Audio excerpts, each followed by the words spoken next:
pagi ini. Get up, everybody. Selamat pagi Jack People. Apa kabarnya hari ini? Kembali lagi di acara kesayangan kita semua, Jakarta Pagi ini. Yang pastinya akan menyajikan informasi-informasi terkini di sekitar Jakarta. Saya Naza. Dan saya Patricia. Nah, hari ini kita punya banyak banget informasi menarik nih seputar perkembangan Jakarta. Iya, gimana Pet pagi ini, sehat? Sehat, dan kebetulan cuacanya lagi enak banget Lagi ya, enak ya, nggak kayak kemarin-kemarin yang mendung-mendung. sendu, Iya, hujan makanya. gitu kan, pasti di badan juga nggak enak. Betul banget. Mungkin sebelum mengawali pagi yang cerah ini, kita minum-minum dulu nih. Ada Bang Abi nih di belakang nih. Wah, hari ini. Bang Wah. Naja. Halo, Bang Abi. Halo Bang. Gimana Bang? Sedap Saya ini. Bang. Ah, Kamu dulu pesan apa? Aku mau pesan yang seger-seger, Bang. seger-seger ada. Apa, Bang? Air terjun. Waduh, air terjun. Aku pesan satu lagi nih. Apa tuh? Kamu jaga diri baik-baik ya. Oh, ya ampun. Aku kopi aja deh Bang. Kopi. Neng apa Neng? Aku teh aja deh. Teh aja. Oke, tunggu ya. Iya, Oke. tehnya teh manis ya, Bang Abi. Oke, Siap. sambil Oke. menunggu Bang Abi bikin kita minum nih. Kita langsung saja ke berita pertama. Datang dari Cak Lontong, Ketua Tim Pemenangan Mas Pram dan Bang Dul ini kemarin sempat ngomong nih terkait program Mas Pram dan Bang Dul yang bagus. Oke. Namanya Jakarta Fun. Jakarta Fun. Baru denger. Iya. Apaan tuh, Kak? Jakarta Fun? Jakarta Fun ini dicanangkan oleh Mas Pram dan Bang Dul untuk pengembangan program seni dan budaya pastinya. Oh, alah, kayak gitu. Iya, nanti mekanismenya pendanaan ini dibikin lebih produktif, nggak cuman alokasi anggaran aja. Jadi dengan ini uang yang dikelola melalui Jakarta Fun diharapkan bisa memberikan dampak positif bagi seniman yang ada di Jakarta sehingga kreativitasnya akan semakin berkembang. Oke, Gitu, keren Pak. banget ya. Untuk info selengkapnya langsung saja kita lihat video berikut ini.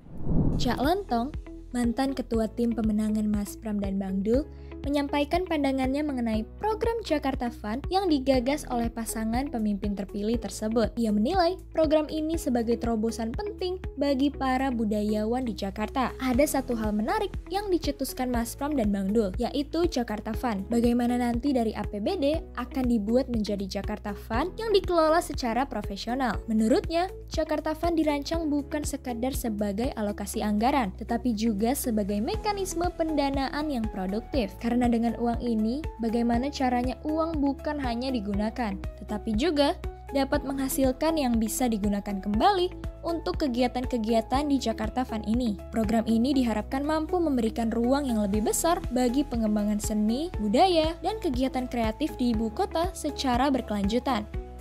Ada satu hal menarik yang waktu itu dicetuskan oleh Mas Pram dan Bang Dul itu terkait dengan Jakarta Fun.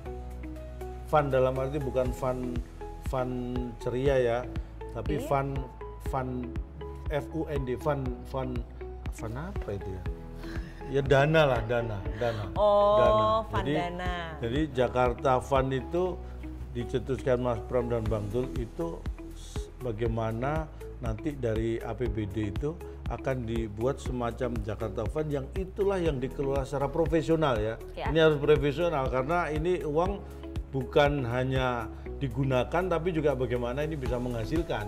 Oke. Karena kalau dia bisa produktif uang ini dengan pengumpulan dana kemudian dia bisa berkembang kan bisa menghidupi kegiatan-kegiatan itu sendiri. Wah, bagus banget kan programnya. Keren banget sih ini program. Gimana nih Bang Abi komentarnya nih? Kan sebagai seniman kopi kan. Bukan seniman kopi Apa dong. nih apa? Seniman apa? Seniman ondel-ondel. Waduh. Nih, udah ngomong kayak airnya nih ondel-ondel udah ya. jadi nih. Oke, thank you, Oke, makasih Bang Abi. Ih, Hangat-hangat nih kan teh pagi-pagi. manis banget nih Bang. Manis banget. Manis dong. banget ya, aman.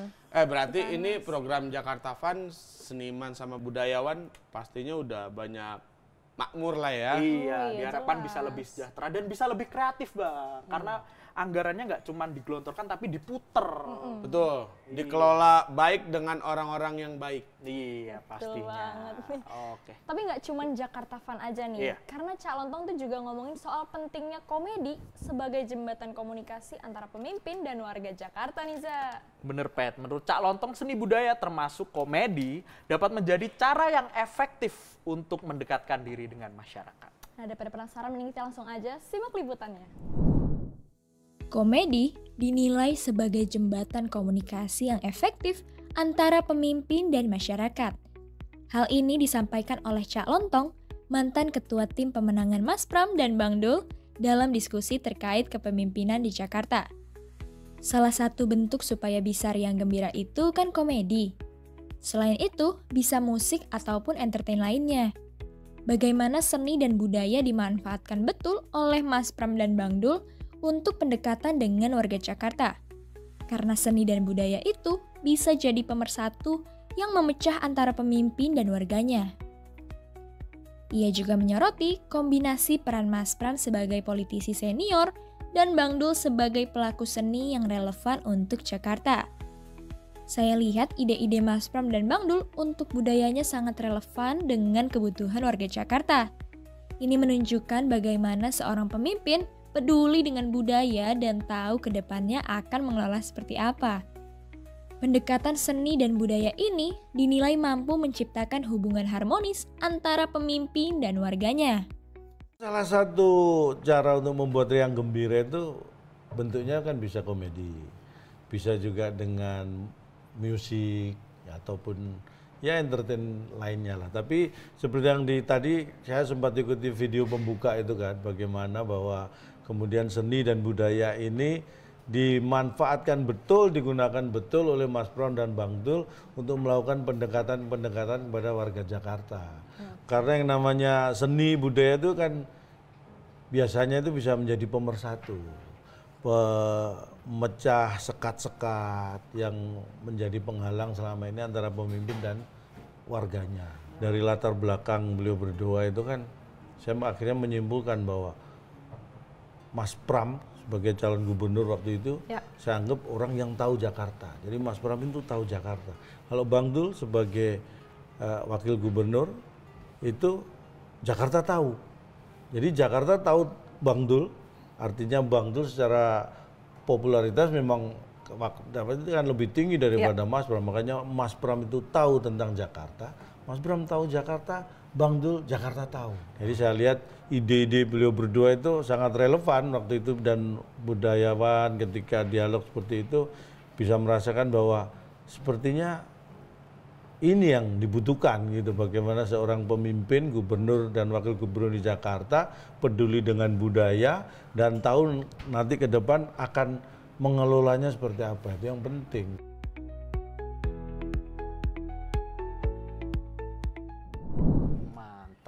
Itu pentingnya komedi tuh ya, Za. Iya, jadi kita nggak melulu serius ya. Iya, jangan jadi, serius-serius. Kan kita bikin politik riang gembira. Politik riang gembira. Jadi di masyarakat juga kesehatan mentalnya terjaga. Betul sekali. Work-life balance. Iya, Ya, Bang, balance nggak? ya. Oh, ngerti nggak, Kak? Lah, lu ngomong apaan ya?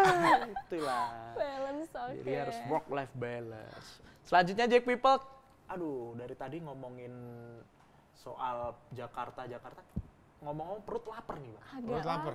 Jadi iya kita nih. mau bahas salah satu kuliner khas Betawi yang udah langka nih, Pet. Oh iya. Tahu nggak? Apa tuh? Namanya gabus pucung. Gabus pucung. Berarti dia gabus, dari gabus? Enggak dong. Dia makanan terbuat dari ikan gabus ya, Bang. Ikan gabus. Oh, ikan gabus. Kenapa namanya ikan gabus pucung? Karena dari ikan. Kalau dia adanya di perut, jadinya gabus puser ya. Itu ada lagi tuh, Bang. Apaan? Gabus pucung kalau dari ikan. Kalau sakit kepala gabus pucing. Ya ampun. Jadi penasaran kan Iya. gimana makanannya, bentuknya kayak apa? Langsung aja kita lihat video berikut ini. Kalau kamu ingin mencicipi kuliner Betawi yang nggak hanya enak tapi juga legendaris, gabus pucung wajib masuk daftar. Makanan ini nggak hanya sekedar hidangan, tapi juga punya cerita panjang di balik rasanya yang unik dan kuat. Gabus pucung adalah ikan gabus yang dimasak dengan kuah hitam kental yang terbuat dari kluwak. Kuah kluwak ini memberi rasa yang khas, nggak bisa kamu temui di masakan lain. Ikan gabus yang lembut menyerap rasa kuah yang gurih, pedas, dan sedikit manis, menciptakan kombinasi rasa yang benar-benar menggoda lidah. Yang bikin gabus pucung makin menarik selain rasa adalah cara memasak yang membutuhkan waktu lama supaya semua bumbu meresap dengan sempurna. Hasilnya, kuah hitamnya yang pekat dan kaya rasa bikin setiap suapan terasa semakin nikmat. Biasanya, gabus pucung disajikan dengan nasi putih hangat yang makin nambah mantap. Gabus pucung awalnya adalah masakan yang sering hadir dalam acara besar atau keluarga Betawi. Hidangan ini sudah ada sejak zaman kolonial. dan hingga sekarang tetap jadi favorit dan sekarang sudah sangat sulit ditemukan di warung-warung makan. Buat kamu yang penasaran dengan kuliner Betawi yang nggak biasa, gabus pucung adalah pilihan yang nggak boleh dilewatkan. Rasanya yang unik dan beda dari yang lain bakal bikin kamu ketagihan dan nggak sabar pengen nambah lagi. Gabus pucung, oh ternyata kayak gitu ya bentuknya gabus pucung. Agak hitam-hitam karena ada keluaknya tadi, rasanya manis gitu kan. Ditambah gurihnya dan juga daging lembutnya dari ikan gabus itu kan lembut gitu dan pastinya protein tinggi, banyak khasiat loh. Tapi penasaran ya, tapi jadi gimana ya tuh kira-kira? Nih Bang Abi jualan nggak Bang? Ada yang mau? Ada mau. Cari di belakang dulu Bang. Cupang pucung tapi mau. Habis ini kita mancing ikan gabus ya Bang. Oke Pet, langsung aja kita ke berita terakhir. Oke, nah di berita terakhir nih Naza dan juga Bang Abi, ini kita ada berita tentang revitalisasi 13 jembatan antar kampung di Jakarta Selatan. Nah, jadi nih Pemkot Jakarta Selatan baru aja menyelesaikan proyek yang bertujuan meningkatkan aksesibilitas dan konektivitas antar wilayah. Waduh, jembatan mana aja tuh, Pet? Nah, jadi kalau misalnya jembatannya ini ada di beberapa tempat di kecamatan-kecamatan Jakarta Selatan nih. Contohnya kayak ada di Pasar Minggu, ada di Tebet, Pesanggerahan, dan juga di Jagakarsa nih. Pokoknya semua ini mendukung buat kenyamanan warga Jakarta. Wah, kalau gitu pasti info menarik ini harus kita lihat di video berikut. Pemerintah Kota Jakarta Selatan melalui suku Dinas Bina Marga berhasil menyelesaikan revitalisasi 13 jembatan antar kampung di 6 kecamatan selama tahun anggaran 2024. Proyek ini bertujuan meningkatkan aksesibilitas dan konektivitas antar wilayah sekaligus mendukung mobilitas warga yang lebih aman dan nyaman. Revitalisasi mencakup berbagai bentuk perbaikan, mulai dari pembangunan ulang hingga perbaikan struktur yang telah ada. Lokasi jembatan yang direvitalisasi tersebar di beberapa wilayah seperti Pasar Minggu, Tebet, Pesanggerahan, Jagakarsa, Kebayoran Lama, dan Pancoran. Setiap jembatan kini diharapkan menjadi fasilitas penghubung yang lebih baik untuk masyarakat setempat.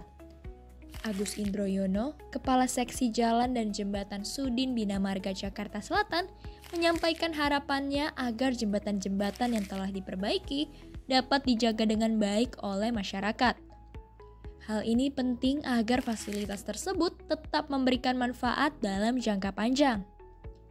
Sebelumnya, salah satu jembatan yang menghubungkan Kelurahan Kalibata dan Pejaten Barat telah diresmikan oleh Wali Kota Jakarta Selatan, Munjirin, pada akhir 2024. Langkah ini menunjukkan komitmen pemerintah daerah dalam meningkatkan infrastruktur untuk mendukung aktivitas masyarakat. Dengan rampungnya revitalisasi ini, pemerintah Kota Jakarta Selatan berharap konektivitas antar kampung semakin baik, sekaligus memberikan dorongan bagi perkembangan ekonomi lokal di wilayah tersebut. Wah, mantep banget nih. Harusnya ntar dengan jembatan-jembatan baru diharapkan infrastruktur Jakarta semakin berkembang ya Bang. Betul. Jadi mengurangi macet, jadi masyarakat bisa lebih banyak memilih akses jalan kan. Iya. Ya jadi ntar gue pulang dagang nggak naik motor lagi. Naik jembatan yang Wah, tadi. Langsung ya. Dikasih roda. Langsung loh. Ya, itulah deretan info terkini seputar Jakarta. Terima kasih telah setia menyimak Jakarta pagi hari ini Jack People semua. Nah, tetap pantengin channel Jak News setiap harinya karena kami akan kembali dengan lebih banyak informasi menarik di program berikutnya. Sampai jumpa, Jakarta menyala.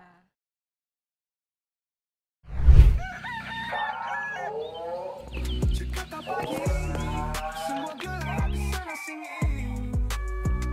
Jakarta pagi, get up, everybody.